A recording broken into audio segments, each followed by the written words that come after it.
Hello বন্ধু বান্ধৱীসকল, আপোনালোকে কেনে আছে? আশা কৰোঁ ভালে আছে। তো আপোনালোকৰ কাৰণে আজি আৰু এটা নতুন ভিডিঅ' লৈ আহিছোঁ। আপোনালোকে কেনেকৈ নতুন অৰুণোদয় এপ্লাই কৰিব, ক'ত জমা দিব লাগিব আৰু কি কি ডকুমেণ্টছ লাগিব গোটেই সবিশেষ আজি জনাই দিম। আপোনালোকে সেইবিলাক কেনেকৈ কৰিব লাগিব, কি কি ডকুমেণ্টছ লাগিব, ক'ত জমা দিব লাগিব, সেইটোৰ সবিশেষ জনাৰ বাবে আজিৰ ভিডিঅ'টো সম্পূৰ্ণকৈ চাই থাকক। আপোনালোকে যিকোনো এটা ব্ৰাউজাৰ অপেন কৰিব। অপেন কৰি ইয়াতে চিম্পলি সাৰ্চ কৰে দিব মাই স্কিম লিখি সাৰ্চ কৰে দিয়াৰ লগে লগে আপোনালোকে এটা নতুন ইন্টাৰফেস দেখা পাব। এনেকুৱা এটা ইন্টাৰফেস দেখাব। ইয়াতে লিখা আছে ওপৰৰ যিটো লিংক আছে মাই স্কিম, সেইটো লিংকত ক্লিক কৰি দিব। মাই স্কিমত ক্লিক কৰি দিয়াৰ লগে লগে পেজটো অলপ সময় লোডিং ল'ব আৰু মেইন ৱেবছাইটটো আহি যাব। মাই স্কিমৰ যিটো মেইন ৱেবছাইট সেইটো আহি যাব। তলফালে স্ক্ৰল ডাউন কৰিব, ইয়াতে দেখা পাব 1250 প্লাস টোটেল স্কিমত ক্লিক কৰি দিব।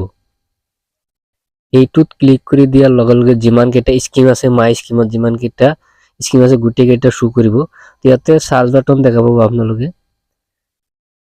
তলফালে আৰু বহুত ধৰণৰ স্কিম আছে, সেইবিলাক চাব নালাগে। আপোনালোকে সাৰ্চ বাটন দেখা পাব, ইয়াতে সিম্পলি সাৰ্চ কৰি দিব অৰুণোদয় লিখি সাৰ্চ কৰি দিয়াৰ লগে লগে আপোনালোকে এইটোৰ ৱেবছাইটত আহি যাব। অৰুণোদয় লিখি সাৰ্চ কৰি দিব আৰু এইটো ইন্টাৰফেস দেখাব আসাম অৰুণোদয় স্কিম, এইটো দেখা পাব। তো এইটো হল অৰুণোদয়ৰ মেইন ৱেবছাইট। তো আপোনালোকে ইয়াৰ পৰা গোটেই সবিশেষ জানিব পাৰিব। তো মোৰ ডিটেইলছত ক্লিক কৰি দিব। মোৰ ডিটেইলছত ক্লিক কৰি দিয়াৰ লগে লগে আসাম অৰুণোদয় স্কিম এনেকৈ দেখা পাব। তো এইটোৰ ডিটেইলছ আছে, বেনিফিটছ আছে, ইলিজিবিলিটি আছে। তো গোটেইখিনি আপোনালোকে চাই ল'ব। তো এইটোৰ কাৰণে আপোনালোকে কি কৰিব, মই আপোনালোকৰ সুবিধাৰ কাৰণে এইটো লেংগুৱেজটো এছামিজ কৰি দিছোঁ। তো আপোনালোকে ভালকৈ চাই ল'ব। এছামিজ কৰি দিলে আপোনালোকে বুজি পাব ভালকৈ। তো ইয়াতে ইংলিছ আছে, মই এছামিজ কৰি লৈছোঁ। অসম অৰুণোদয় আঁচনি এনেকৈ লিখা আহিব। ইয়াতে আছে আপোনালোকৰ সবিশেষটো ভালকৈ চাই ল'ব। তাৰপিছত আছে লাভসমূহবিলাক আপোনালোকে গোটেইখিনি চাই ল'ব। তলফালে স্ক্ৰল ডাউন কৰিলে আৰু বহুতকেইটা আছে। তাৰপিছত আছে যোগ্যতা, কোনে এপ্লাই কৰিব পাৰিব সেইটো যোগ্যতা ইয়াতে লিখা আছে। বাৰ্ষিক 2 লাখতকৈ কম হোৱা, আপোনালোকৰ এনুৱেল ইনকাম যিটো সেইটো 2 লাখৰ কম হ'ব লাগিব, সেয়াসকলে এপ্লাই কৰিব পাৰে। আৰু এইটো এপ্লাই কৰাৰ কাৰণে এপ্লিকেণ্টটো মহিলা হ'ব লাগিব, পুৰুষৰ কাৰণে সেইটো নহয়।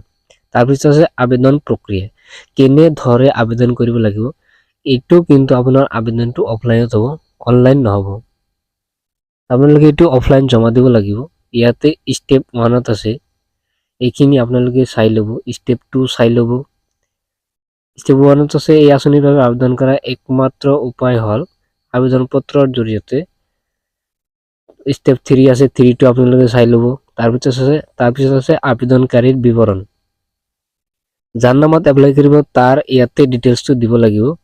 ব্লক ULB নাম, আপোনাৰ যিটো ব্লক হয় ব্লকৰ নামটো দিব লাগিব। গাঁও পঞ্চায়ত নগৰৰ নাম, আপোনালোকৰ যিটো গাঁও পঞ্চায়ত GP হয় সেই গাঁৱৰ নামটো ইয়াতে দিব লাগিব। তাৰপিছত আছে গাঁৱৰ নাম বা ৱাৰ্ড নাম, আপোনালোকে যিটো গাঁৱত ভাগ কৰে সেই ভিলেজ নামটো দিব লাগিব, গাঁৱৰ নামটো দিব। তাৰপিছত আছে টাউনৰ স্থানীয়তা, তাৰপিছত আবেদনকাৰীৰ প্ৰথম নাম, মধ্যম নাম আৰু এটা আছে শেষ নাম। এইটো বহুতো মানুহে এইটো ভুল কৰে, মানে ফাৰ্ষ্ট নাম, লাষ্ট নাম, মিডিল নাম এইবিলাক বুজি নাপায়। মানে যিটো মানুহৰ নামত 3টা নাম আছে, যেনেকৈ নগেন তালুকদাৰ দাস, নগেনটো হ'ব ফাৰ্ষ্ট নাম, তালুকদাৰটো হ'ব মিডল নাম আৰু দাসটো হ'ব শেষৰ নাম মানে লাষ্ট নাম। এনেকৈ আপোনালোকে ফিল আপ কৰিব। তাৰপিছত লিংগ মানে জেণ্ডাৰটো চিলেক্ট কৰি দিব। জেণ্ডাৰটোতো ফিমেল হ'ব, মেলটো নহ'ব, সেইটো আগতেই কৈ দিছোঁ। আৰু তলফালে স্ক্ৰল ডাউন কৰিব, ইয়াতে তাৰিখৰ বয়স চাই ল'ব। তাৰপিছত ঘৰৰ নম্বৰ, আপোনালোকৰ যিটো ঘৰৰ নম্বৰ হয় মানে হাউচ নম্বৰটো বহাই দিব যাতে কোনো ধৰণৰ ভুল নহয়। তাৰপিছত স্থানীয়তা বহাই দিব। থানাৰ নাম মানে পুলিচ ষ্টেচন, আপোনালোকৰ পুলিচ ষ্টেচনটো কি হয়। তাৰপিছত আছে পিনকোডটো বহাই দিব। যোগাযোগ আৰু মোবাইল নম্বৰ, আপোনাৰ মোবাইল নম্বৰটো বহাই দিব যাতে কোনো ধৰণৰ ফোন কৰিলে এইটো আপোনালোকে জনাব পাৰে। তাৰপিছত পৰিয়ালৰ বিৱৰণ, আপোনাৰ পৰিয়ালত কোনে কোনে আছে সেইবিলাকৰ নাম লাগিব, বয়স লাগিব আৰু লিংগ লাগিব মানে জেণ্ডাৰ। এইকেইটা ভালকৈ বহাই দিব। নামকেইটা, বয়সকেইটা, লিংগটা বহাই দিয়াৰ লগত পিছত আপোনালোকে দেখাব সম্পৰ্কৰ অৱস্থা, মানে যিকেইটা নাম দিব সেইকেইটাৰ লগত এপ্লিকেণ্টৰ সম্পৰ্ক কি, ৰিলেশ্যন কি, সেইটো ইয়াতে বহাই দিব লাগিব। অগ্ৰাধিকাৰৰ অৱস্থা এইটো আপোনালোকে চাই ল'ব। তাৰপিছত বেংক একাউণ্টৰ বিৱৰণ, বেংক একাউণ্টৰ ডিটেইলছ ইয়াতে দিব লাগিব।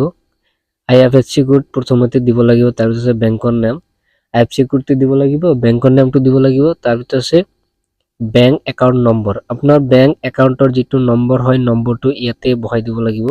তাৰপিছত বাৰ্ষিক পৰিয়ালৰ আয়, আপোনাৰ যিটো এনুৱেল ইনকাম হয় ইনকামটো দিব লাগিব, বাৰ্ষিক আয়। তাৰপিছত সংলগ্ন কৰিবলগীয়া নথিপত্ৰসমূহ, সেইটোৰ লগত সেই ফৰ্মৰ লগত কি কি ডকুমেণ্ট দিব লাগিব ইয়াতে লিখা আছে। বেংকৰ পাছবুকৰ প্ৰথম পৃষ্ঠা, আপোনাৰ বেংকৰ পাছবুকৰ ফটো থকা যিটো পৃষ্ঠা হয় সেইটো জেৰক্স কৰি বা ফটো ষ্টেট কৰি লগতে দিব লাগিব। তাৰপিছত আছে অগ্ৰাধিকাৰ সমৰ্থকাৰীৰ নথিপত্ৰসমূহ, সেইটো দিব লাগিব। তাৰপিছত অন্য যিকোনো নথিপত্ৰ, আপোনাৰ বেলেগ যিকোনো একটা ডকুমেণ্টছ, অন্য যিকোনো এটা ডকুমেণ্টছ, আধাৰ কাৰ্ড বা ভোটাৰ কাৰ্ড এইটোৰ লগত দিব লাগিব। এইকেইটা ডকুমেণ্টছ দিব লাগিব। আপুনি যিটো ফৰ্ম ফিল আপ কৰিব ফৰ্মৰ লগত এইকেইটা দিব লাগিব, সংলগ্ন কৰি এইকেইটা দিব। তাৰপিছত ষ্টেপ 4, ষ্টেপ 4টো আপোনালোকে বিশেষকৈ ইয়াতে চাই ল'ব কেনেকুৱা ধৰণৰ কি কি গাইডলাইন আছে, কেনেকুৱা জমা দিব লাগিব সেইটো চাই ল'ব। এইটো জমা দিব লাগিব আপোনালোকৰ পঞ্চায়ত অফিচত। এইকেইটা ষ্টেপ 8 লৈকে আপোনালোকে চাই ল'ব, এইকেইটা গাইডলাইন হয়, কেনেকৈ ক'ত জমা দিব লাগিব, কাৰ হাতত দিব লাগিব, এইকেইটা ভালকে চাই ল'ব। তাৰপিছত ওপৰত যাব, ওপৰত আপোনালোকে দেখা পাব নথিপত্ৰৰ প্ৰয়োজন, কি কি নথিপত্ৰৰ প্ৰয়োজন হ'ব, আপোনালোকে কি কি ডকুমেণ্টছ লাগিব সেইখিনি ইয়াতে লিখা আছে। তো ইয়াতে ক্লিক কৰিলে আপোনালোকে দেখা পাব 1 নম্বৰত আছে আধাৰ কাৰ্ড, আপোনাৰ আধাৰ কাৰ্ডটো লাগিব। 2 নম্বৰত আছে পেন কাৰ্ড, তাৰপিছত অসমৰ বাসস্থান, আপুনি নিজে অসমত বাস কৰে সেইটোৰ যিকোনো এটা ডকুমেণ্টছ, এইটো আপোনালোকে ভোটাৰ ID দি দিব। বেংক একাউণ্ট, বেংকৰ পাছবুক, বেংক একাউণ্ট নম্বৰ আৰু বেংকৰ পাছবুকটো দিব লাগিব। 2খন ফটো, 2 কপি ফটো দিব লাগিব। মোবাইল নম্বৰটো দিব লাগিব, আগতে কিছু ৰেচন কাৰ্ড, আপোনাৰ যদি ৰেচন কাৰ্ড আছে নিশ্চয় দিব। আয়ৰ প্ৰমাণপত্ৰ মানে ইনকাম চাৰ্টিফিকেটটো দিব লাগিব, ইনকাম চাৰ্টিফিকেট দিব লাগিব, ৰেচন কাৰ্ড দিব লাগিব। তাৰপিছত আছে আপোনালোকৰ আত্মঘোষণা প্ৰপত্ৰ, এইটো দিব লাগিব। পৰিচয় পত্ৰ মানে ভোটাৰ ID, ভোটাৰ IDটো দি দিব। Voter ID card, voter ID card, voter পৰিচয় পত্ৰ, গোটেইখিনি এটা দিলে হ'ব। ভোটাৰ IDটো দি দিলে হ'ব। তাৰপিছত বয়সৰ প্ৰমাণপত্ৰ, বয়সৰ প্ৰমাণপত্ৰ আপুনি আধাৰ কাৰ্ড নাইবা পেন কাৰ্ড সেইটোতে আছে, সেইটো আৰু টেনশ্যন ল'ব নালাগে, বেলেগকৈ দিব নালাগে, এইকেইটাতে হৈ যাব।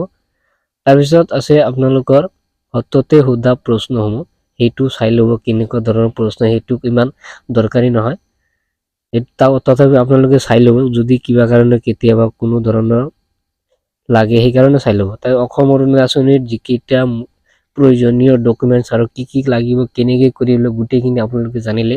আৰু এটা কথা আছে, আপোনালোকে যিটো একাউণ্ট এইটোৰ লগত সংলগ্ন কৰি দিব, সেইটো একাউণ্টৰ DBT লিংক আৰু আধাৰ কাৰ্ড লিংক থাকিব লাগিব।